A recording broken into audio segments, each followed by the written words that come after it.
Hello there, and welcome back everyone to Void Dwarf Studios, where today for our 40k episode we have the continuation of the Imperial Guard series, and we are looking into perhaps one of my favourite characters out of the 40k universe, who makes wearing a hat and a trench coat look absolutely fabulous.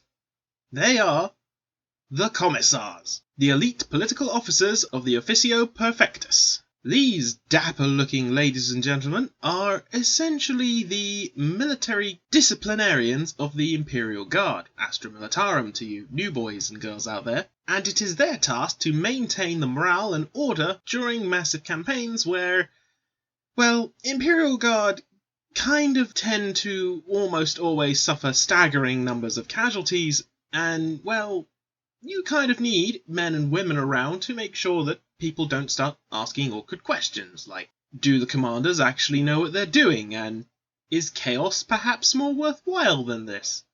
You know, the awkward questions that really your command staff could be doing without. Commissars are empowered to do whatever it takes to ensure the loyalty of their charges. And this means they can basically do more or less what they like, so long as it follows within the Imperial Creed. They could execute anyone from your lowly scumbag hive welder to a commanding officer with a bolt round to the back of the head and a prayer to the Emperor to commend their soul. It is very few individuals who will willingly choose to cross a commissar. They are regarded with understandable levels of fear and, well, ball-trembling apprehension whenever you get too close to one of them. And it is their fantastic cap and greatcoat that, well, makes them so beautifully recognisable. To the majority of the Imperium, the humble citizenry, however, a commissar is considered to be a symbol of imperial authority, a beacon of hope, a light of truth within the higher-ranking officers that help keep them honest. Well, most of the time, it is possible for commissars to fall to chaos, just like any other human, but they have been trained to at least be less likely to fall. So, what exactly do you need to do to become a commissar? Well, first of all, more often than not, commissars are recruited from amongst the students of the Scholar Progenium. Or they could perhaps work their way through the Imperial Guard and, after a time of service with the Militarum Tempestus, who we will get onto at a later date, they may be recommended to serve in the Officio Perfectus. Inductees must be, well, unflinchingly loyal to the imperial truth. They must display absolutely insane levels of idealism and have a totalitarian view of how the imperial democracy must be spread around the galaxy. I realised I said democracy and totalitarian in the same sentence, but you get what I mean. They must be able to fight as well as any hive spire duelist. They must be merciless taskmasters. They must be commanding officers. They must be heroic figures. They must look good whilst doing it as well. These commissars also provide a diplomatic link between the regimental officers and the Departamento Munitorum, the lads and lasses who provide the bullets and, las packs and ammunition and tanks and all that kind of good stuff. To soldiers, a commissar must exemplify the traits of courage, unswavering discipline, and loyalty to the regiment they are attached to. And as I've said before, as a commissar has the right to execute anyone they feel is not living up to the imperial standard, they understandably make people rather nervous.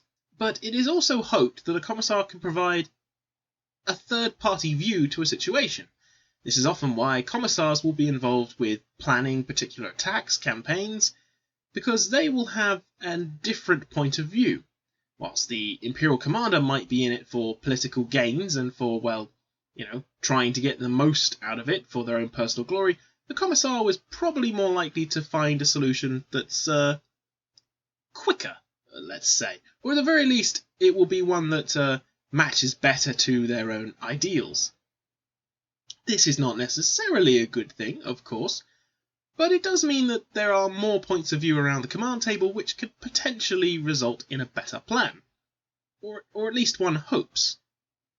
In fact, commissars can be found right back to the Great Crusade, where they were pretty much used exclusively for pacifying worlds and, supplementing the Imperial Army, making sure that standards were maintained even back then. Except instead of the Imperial Creed, it was their job to ensure discipline towards the Imperial Truth, the idea that it was mankind's right to rule the stars, and that gods were not a thing that were worth following, and that logic, science, and technology would be the way forward. Of course, cut to 10,000 years into the future, the Commissars maintain a similar standard, except now it's more about the Imperial Truth, and it's a lot more about making absolutely damn sure that you, worship the Emperor, and at the very least you make sure you get the job done, or else.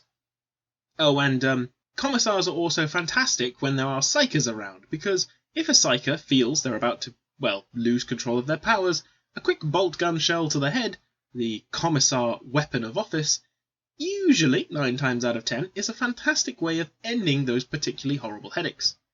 Now, Commissars do go through a particularly insane training regime. In the Scholar Progenium, they will first go through a military training centres. This training is frankly insane and far better than any Imperial Guardsman is likely to get. They will be taught not just in hand-to-hand combat, weapon exercises, military drills, strategy, diplomacy, but also in religious studies, to develop their faith towards the Emperor's brand of justice, making sure that their decisions are made without hesitation. Guardsmen do, on the whole, despite the fear that a Commissar can administer, do tend to feel, at the very least, slightly relieved when a Commissar is around. Commissars have been known for frankly insane acts of bravery, including taking on Chaos Space Marines, Tyranid hive organisms, and gigantic orc bosses without the twinge of fear on their face one would normally have.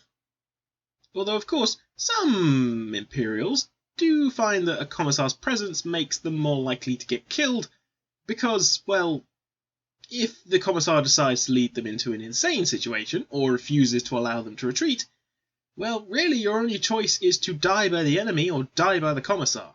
That's quite literally the only way around. Commissars can lead entire campaigns. These tend to be Lord Commissar or Commissar General. There are, of course, ranks between Commissar Captain to Commissar General and Lord Commissar, but you get the point. There is a command structure here where the Commissars really gain more and more autonomy and less of a leash. Their words become more law, and, if you're a company commander, you better be damn sure that you're doing everything in your power to make the Imperial enemy, die. Because if the Commissar feels you aren't putting in 120% of your effort into this charge, Commissars do have an itchy trigger finger when it comes to the bolt pistol. And speaking of the bolt pistol, this is the Commissar's personalised favourite weapon of choice. It is quite literally a gift that every Commissar will get when they graduate from the academy and make their way out as a cadet Commissar. All Commissars are handed a bolt pistol and a chainsword because, frankly, las guns are for guardsmen and you're meant to be leading, so a chainsword is always useful. But as you go up the ranks, you might be able to get your hands onto some more specialised equipment. And as you are a member of the Officio Perfectus, you are more likely to get your hands on cool toys like plasma pistols, power weapons, power swords, fists. And these weapons will typically be much more of a match against things like power armour, which the average guardsman usually doesn't have a hope in hell of being able to pierce. There have in fact been many famous Commissars throughout the Imperium's history, and there are several that have their own models and book series for that matter. And we're going to start with Severina Rain, Commissar of the 11th Antari Rifles, who has a fantastic model that came out relatively recently. She has a wonderful book, which I strongly recommend you go out and read. It's a pretty good read. It was her responsibility to lead the 11th Antari Rifles on the world of Drust, where, without giving any spoilers away, she became very unpopular with her men very, very quickly because, she is the Emperor's will made manifest. And she doesn't really understand the concept of suicidal mission. Although, to be quite fair, what Commissar really does? anything that looks suicidal to a commissar just makes it look that much more glorious for the, well, glory of the God Emperor. So, yeah, I would strongly recommend you give that book a read. It is called Honor Bound, and it's on GW's Black Library website. And speaking of books, we're now going to talk about an individual who has a very long book series.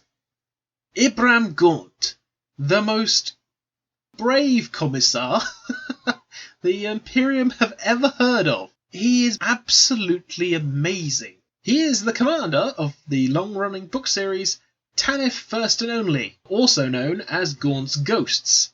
And again, I don't want to give too many things away because I really do think it's worth reading the book series, but yeah, Ibram Gaunt goes on quite the long list of adventures, always trying to make sure that he both does the will of the God Emperor, but, gets out of there alive, and some rather amusing things tend to happen to him without him meaning to necessarily get involved, or even that be his goal in the first place. He does have a miniature, and you can have him working alongside his little group of Tanith First and Only. So, if you have the cash to spare, I would strongly recommend that you pick up the book series and the miniatures, because, yeah, Ibram is quite the interesting individual, and despite his rather checkered past, he's definitely a commissar that, well, has always had surprisingly successful results. And finally, I saved, possibly, in my opinion at least, the best for last. Known lovingly as the Old Man from his home planet of Armageddon, Sebastian Yarrick, Commissar of Armageddon, and one of the most famous participants of the Second and Third Wars for Armageddon, a series that I'm more than happy to get into at some point, but it's a long one, folks. To put it mildly, if it weren't for Commissar Yarrick, particularly during the Second Armageddon War, the planet would have fallen. There is no other way to put it. His charisma, stubbornness, belligerence, and sheer determination against the absolutely insane odds put against him meant his victory was even more impressive. And that wonderful, wonderful power claw he's fetchingly wearing there, well, that's a trophy from a certain Orc war boss who thought he'd have a go and kill the Commissar. And, whilst the Orc did manage to take his arm, Commissar Yarrick took his life and decided that the Orc's power claw would be a lovely addition to his own arsenal, as, he was down an arm at the time, and made sure that the tech priests found a way to make it both function and work for him. His imperial defense of Hades' Hive meant that Gazgul Maguruk Thraka was forced to fight him in combat, and whilst he very nearly died after this, it was his stubbornness and defense of the Hive City that gave the time for the Space Marines, the Blood Angels chapter in particular, led by Commander Dante, to help relieve them of the pressure. And basically he's just kept on trucking. At this point, the guy is 153 years old, and as I've said, his nickname is lovingly by the people of Armageddon the Old Man, but he's still more than capable of dishing out some serious whoop-ass to anyone youthful and stupid enough to think that he's a puny human. So currently in 40k, unless we're talking about the named Commissars, Commissars have, well, they don't have a new army book yet. The Astra Militarum army book has not been announced. So right now we're still going back to the rules that were released just before this edition.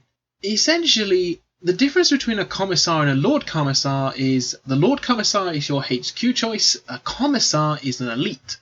And effectively the way they work is they act as, well, mini characters who have a decent save, well, for Imperial Guardsmen, and they tend to be armed with bolt pistols, power swords, or bolt pistols and chainswords, or anything you want to equip them with.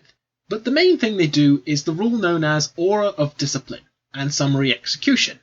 Right now, what that means is that any unit within 6 inches of a Commissar can use the Commissar's leadership. In the case of Summary Execution, this means that any unit within 6 of a Commissar can never lose more than 1 model as a result of any failed morale test. Which, considering the fact that your humans, bless their little cotton socks, are only so brave, it's very, very handy to have these commissars nearby to make absolutely sure that, well, you get the job done, and you make absolutely sure that they aren't going to run away. That is what a commissar is for. They are there to make sure your army does not turn tail and run, which, most of the time, for the poor humans would be perfectly sensible, but for the military campaign, well, you kind of need some corpses to block the gullets of whatever's trying to chew their way through to the officer class, now don't you? Right now, commissars are okay. They're decent enough units. Don't think you're going to put them against, say, a Chaos Space Marine HQ and expect him to come out the other side smiling. But give the guy a power weapon and, he's got 3 attacks. Both the Lord Commissar and Normal have 3 attacks basic, and the Lord Commissar has a refractor field, so 5 of it he might be able to kill the odd Chaos Space Marine character. Just don't be too disappointed if he doesn't manage it. He is, of course, just a squishy human after all. He might have the occasional bionic placed in him because, well, he's been in one suicidal mission too many, but at the end of the day, he is but a human. Commissars are there to make sure your army stays still. Have I said that enough times yet? And the named commissars are just every way in shape and form better commissars. Yarick's Claw is a fantastic weapon, and I will get into him in his own video another day, because I think he deserves it, as do all the other named commissars. I hope you've enjoyed this little video. I'm looking forward to making some more varied content in the next few weeks and months, because, I like to keep it interesting, and you guys seem to really like the I'm new, what do I do video, so I'm going to be launching the next one, which will be all about how you choose your army. So stay tuned for that. I hope you're having a wonderful day wherever you are, and until next time, take care everyone.